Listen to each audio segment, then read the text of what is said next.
Now, cloning is a common practice with cannabis plants, so we're going to go over if you were to dedicate an entire room to that, what would it look like? And you can see many growers will, and they can be small operations, they can be very large operations depending on the cloning. Just to point out initially here on both of these instances, you see the labeling, which is important to keep track of those clones so you know exactly what you have and where it came from. Now, the general comparison of clone rooms to regular rooms, well, this should be the smallest of the rooms, and this is including or comparing to vegetative and flowering rooms, simply because the plants will be the smallest, and you want to control humidity and temperature, so keeping everything small makes it a little bit easier to go about doing that than in comparison to like a large flower room. Clone rooms, for as far as lighting goes, fluorescent lights are advised that this is reduced power consumption and minimal heat generated. However, ceramic metal halides are gaining popularity for their reduced number of bulbs and ease in comparison to fluorescents. Typically, T5 fluorescents have been used. However, I think going forward, ceramic metal halides are going to be replacing T5 fixtures. T5 fixtures with fluorescents require long bulbs, many bulbs. This is one light here. One light bulb can do a large area, very similar to what T5s can do. Also, bulb life is much longer. You can get dimmable ballast here, so there's a lot of advantages going to ceramic metal halides over fluorescents and T5 fluorescents in particular. Again, that lighting, this is a 615 watt ceramic metal halide or a 1000 watt metal halide, can be used to efficiently cover a large area when propagating a large number of clones.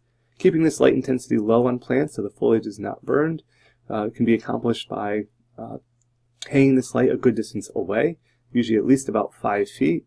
If you get dimmable ballast, that's also a great option because that allows you to hang it the same height and just kind of go through and adjust it there. Or hang shade netting between the light and the plants. That can help, again, reduce the chance of burning the tender plants if you're trying to maintain or use the same lights for multiple purposes.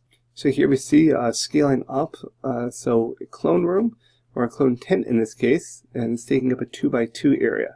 The clones that are propagated in this 2x2 area can support an 8x8 flowering room. So you want to plan accordingly because remember in this small propagation, plants are going to be very close together. I did this for a little size comparison. This is a 2x2 grow tent, and this is only a 4 foot by 2 foot tent. So an 8x8 is a much larger area. So if you pack this small 2x2 structure, and you want to make all those clones to make it, you want to be sure that you also have, for at least flowering stage, an 8x8 grow tent to help support all the clones that are produced in that small 2x2 area. Preparing the material, we want to make sure that mother plant that will be providing the clones is a healthy plant because that's critical to the success of the vegetative process or the propagation process here, the cloning in particular. We want to make sure that mother or stock plant is as healthy as possible. So in that clone room, we want to keep the conditions around 70 to 80 degrees Fahrenheit. Simply hang a thermometer would be great to help monitor that. Make sure you're staying within that range. Humidity 70 to 100%, again, depending how early in the propagation cloning process, 100% very early, and then reducing that over time to 70%. Those higher amounts early will help reduce the chance that the leaves are going to burn or things are going to desiccate out there. I want to prepare for the outside. If our clones are going to be going to an outside environment for that transition, plants should be potted into larger containers and deeper containers to allow for a larger root development and profile to be established before going to the very stressful outside environment. They also should be what's called hardened off before being placed in the field by exposing them to bright light. Again, we want to work them up to brighter light before we just throw them outside into the harsh full sun of the outside. The use of ceramic metal halides can reduce hardening off time as plants transition to the harsh, again, natural sunlight. So you want to be mindful of what lights you're using. If you go from fluorescents, those are very subdued lights and great for propagation, but if you're looking at ultimately going outside, you might want to use a higher discharge light for reduce the chance those plants are going to burn when they hit the outside. The summary here, these clone rooms can be simple, effective.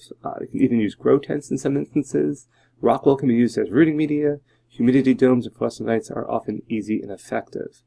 We can also add a heat mat here to help encourage rooting here. So we have the humidity dome to maintain that humidity and a heat mat here to keep those rooting areas a little bit warmer. Key is to transfer clones to more light and less humidity to ease their transition to the soon-to-be vegetative environment.